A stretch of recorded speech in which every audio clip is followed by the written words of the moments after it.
Pag sinabing Tanay Rizal, madalas bundok, Marilaki at coffee stop ang naiisip ng mga riders. Pero paano kung sabihin kung may isang lugar na hindi lang magandang tambayan, pwede rin maging simula ng buong ride mo. Ngayong ride na to kasama ko sina John at Marvin. Simple lang plano namin. Breakfast, kwentuhan at konting pahinga bago tumuloy sa susunod na destination. Grabe, supposedly, ang take-off dapat namin alas 6 ng umaga para 7 a.m.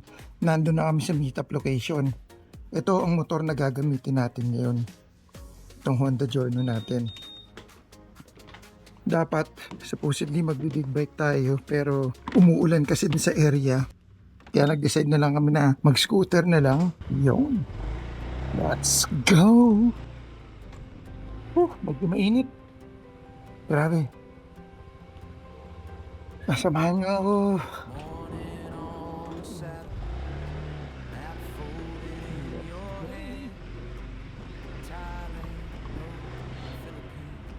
So kahit naka-scooter tayo ngayon, full body gear pa rin tayo para safe. One twist and you're moving like the world is pulling you. Easy booking, easy go.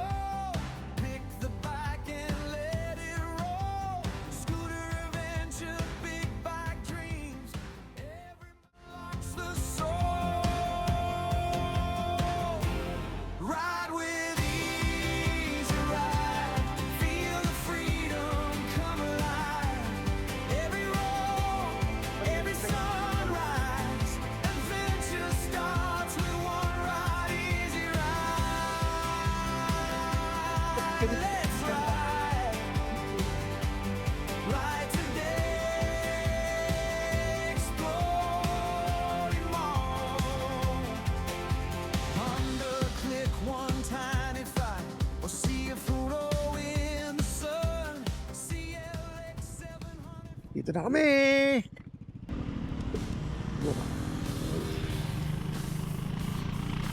Ang cozy naman pala rito. Akala ko parang container lang daw. Ganda eh, oh. Diba? Ah, ito yung restaurant nila. Ganda dito dyan, ha. Doon, oh. Doon, oh.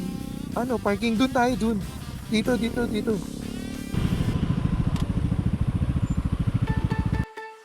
Ang napili namin, Cafe Cecilia. Isa sa unang mapapansin mo rito. Maluwag ang parking, kahit malaking grupo ng riders, kayang-kayang i-accommodate. Habang nagkakape ka, tanaw mo, kabundukan ng Tanay. Kung ako ang tatanungin, mas okay mo po sa second floor. Mas presko, mas tahimik. Dito magandang pwesto. Mas may enjoy mo ang view. Ang cafe mismo may modern industrial design na gumagamit ng shipping container-inspired structures. At bahagi ito ng mas malaking property na may accommodation at leisure facilities.